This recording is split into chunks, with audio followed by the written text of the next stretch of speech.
आप सबका बहुत बहुत स्वागत। साथियों, इंडिया गठबंधन अपना पहला चुनाव लड़ने जा रहा है,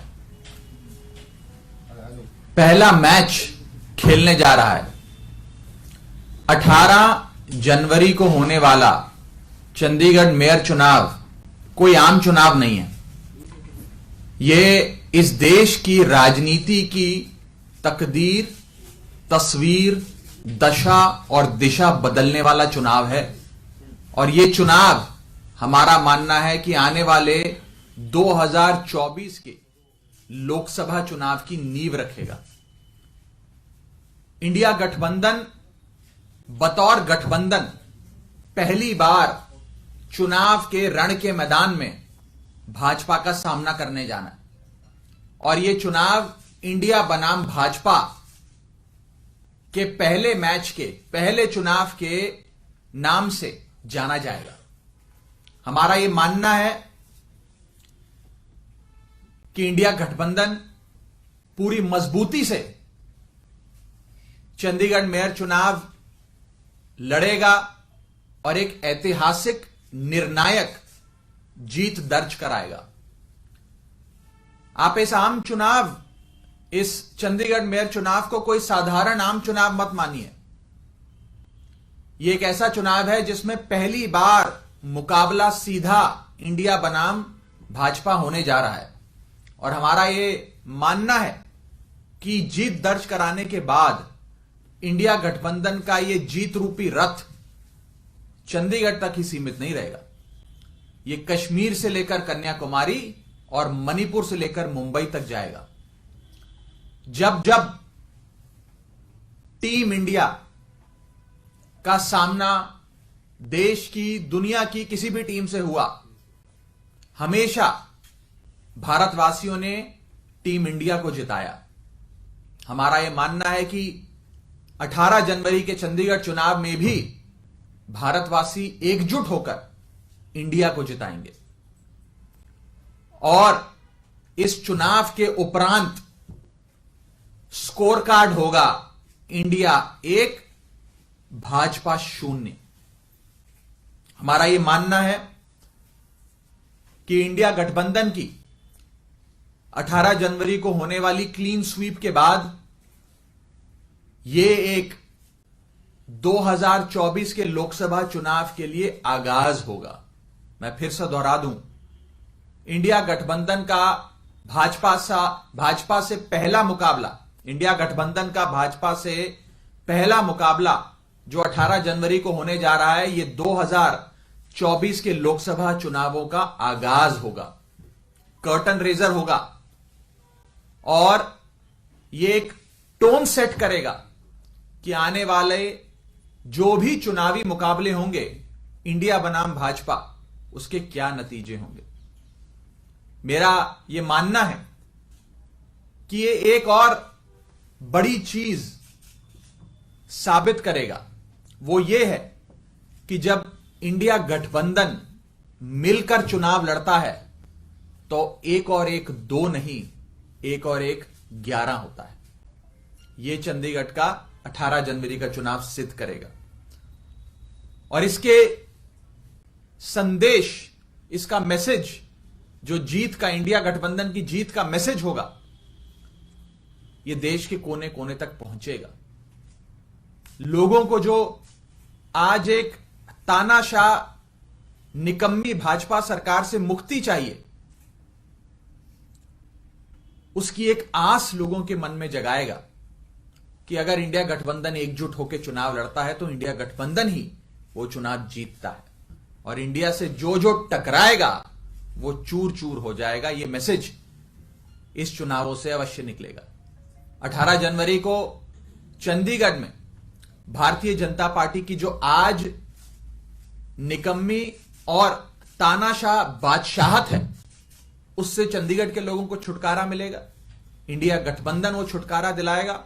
और 2024 में केंद्र में बैठी तानाशाह और निकम्मी भाजपा सरकार से भी देश की जनता को इंडिया गठबंधन ही छुटकारा दिलवाएगा। तो आने वाला ये चुनाव बेहद निर्णायक होने जा रहा है और हमारा ये मानना है कि इंडिया गठबंधन का पहला मुकाबला, पहली चुनावी फाइट जो भाजपा से 18 जनवरी को होने जा रही है, ये 2024 के चुनाव का आगाज करेंगी। इसके संदर्भ में कोई सवाल हो तो आप पूछ सकते हैं। ये क्या इसका भी आधार बनेगा कि पंजाब में आने वाले समय में आम आदमी पार्टी और कांग्रेस का लोकसभा के लिए भी गठबंधन हो पाएगा? देखिए, इंडिया गठबंधन एक ऐसा गठबंधन है जिसमें देश की तमाम पार्टियों ने, राजनीतिक दलों ने, राजनेताओं ने अपनी व्यक्तिगत महत्वाकांक्षा और अपनी व्यक्तिगत मतभेद, मनभेद दरकिनार कर साथ आने का फैसला लिया, देश हित में फैसला लिया।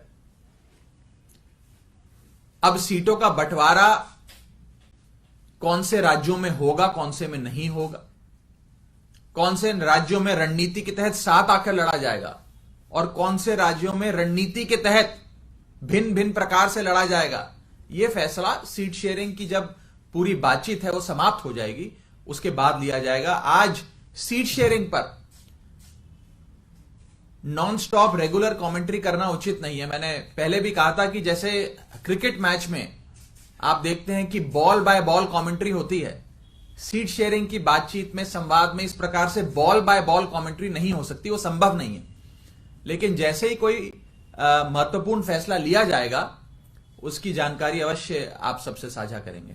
But is this outcome of Mr. Arvind Kejriwal's meeting with Rahul Gandhi and Mallikarjun Kharge at Mr. Kharge's residence? देखिए, मेरे नेता और दिल्ली के मुख्यमंत्री आदरणीय अरविंद केजरीवाल जी की एक बहुत ही महत्वपूर्ण बैठक कांग्रेस के राष्ट्रीय अध्यक्ष मल्लिकार्जुन खड़गे साहब और कांग्रेस पार्टी के बड़े नेता राहुल गांधी जी के साथ हुई। बैठक बहुत ही महत्वपूर्ण है, उसमें कई विषयों पर चर्चा हुई और साथ आकर चुनाव लड़ने का जो संकल्प है वो और मजबूत हुआ। मेरा अपना यह मानना है कि अगर इंडिया गठबंधन की पार्टियां और खास करके ये दो पार्टियां साथ आती हैं तो भाजपा के लिए एक और एक दो नहीं, एक और एक 11 का जो हमारी ताकत है वो एक और एक 11 हो जाएगी, उसका सामना भाजपा को करना पड़ेगा। मेयर पद पे आम आदमी का होगा या मेयर आम आदमी पार्टी का और 2 डिप्टी मेयर, सीनियर और डिप्टी मेयर वो कांग्रेस के। सुंदरकांड करने जा रहे हैं पूरी दिल्ली में, पर इसमें ओवैसी ने बड़ी आपत्तिजनक टिप्पणी की और कहा है कि आरएसएस के छोटे इंचार्ज हैं और साहबानों की बात की। इस तरह देखिए, मैं किसी अन्य नेता ने कोई टिप्पणी करी उस पर कोई और टिप्पणी नहीं करना चाहता। जिसने जो टिप्पणी करी वो उसको मुबारक। लेकिन सर उन्होंने कहा है कि सबको, उन्होंने ये कहा है कि आरएसएस का छोटा रिचार्ज, जैसा कि मैंने कहा, कोई शख्स कोई टिप्पणी कर रहा है उस पर मैं टिप्पणी करूं, मुझे मैं इन सारी चीजों से बचता हूं। मैं एक उन्होंने ये बात दोहराई है, आप लोग कहते हैं, उन्होंने कहा है कि 22 जनवरी को प्राण प्रतिष्ठा का जो कार्यक्रम है उसकी वजह से आप दिल्ली में सुंदरकांड नहीं, हम तो, मैं बस इतना ही कहना चाहूंगा कि अरविंद केजरीवाल जी प्रभु श्री राम के परम भक्त हैं और वे अपने जीवन का कोई भी बड़ा काम है या कोई नए काम की शुरुआत करते हैं तो बजरंग बली के और प्रभु श्री राम के चरणों की धूल अपने माथे पे लगा के करते हैं। उन्होंने दिल्ली में श्रवण कुमार बनके हजारों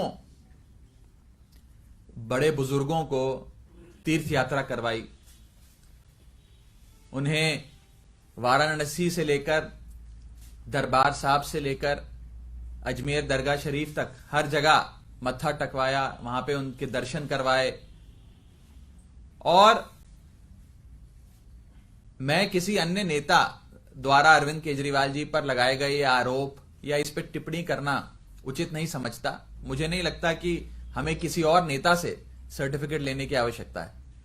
लेकिन राघव जी, क्या आप लोग कोऑप्ट भी कर रहे हैं या एक तरह से काउंटर करने की कोशिश कर रहे हैं बीजेपी का जो राम मंदिर और प्राण प्रतिष्ठा पे नैरेटिव? मैंने जो जवाब देना था मैंने दे दिया इस विषय पे। फॉर्मल इन्विटेशन आ गया है राम मंदिर? मेरे अभी मुझे ऐसी कोई जानकारी नहीं है और जैसे ही कोई जानकारी आएगी आपको बताएंगे। अगर आता है तो जाएंगे क्या? जब आएगा तो आपको बताएंगे। 18 का समन भी है सर, उस पर भी वकीलों से चर्चा हो रही है। आपको 18 तारीख के और करीब आके अवश्य उस पर भी जो फैसला पार्टी लेगी, माननीय मुख्यमंत्री जी लेंगे, अपने वकीलों से सलाह कर उस बारे में भी बताया जाएगा।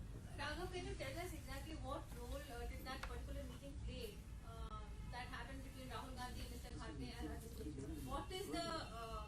Well, in very But we believe that many things were finalized at that meeting. Is it true?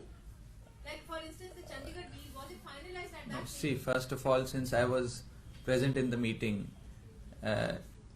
it is only fair that I limit my discourse and limit my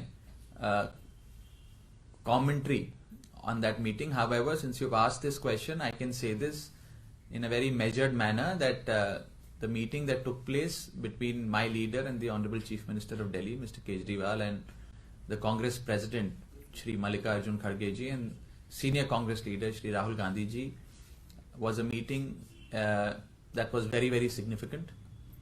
It has further strengthened our collective resolve to save India and to come together to ensure the departure of a incompetent, corrupt and dictatorial regime led by the BJP. That's the only thing that I'd like to say vis-a-vis that meeting. Sir Anurag Thakur का भी बयान आया है, अरविंद केजरीवाल जी और जो है वो सुंदरकांड का बात करेंगे उस पर।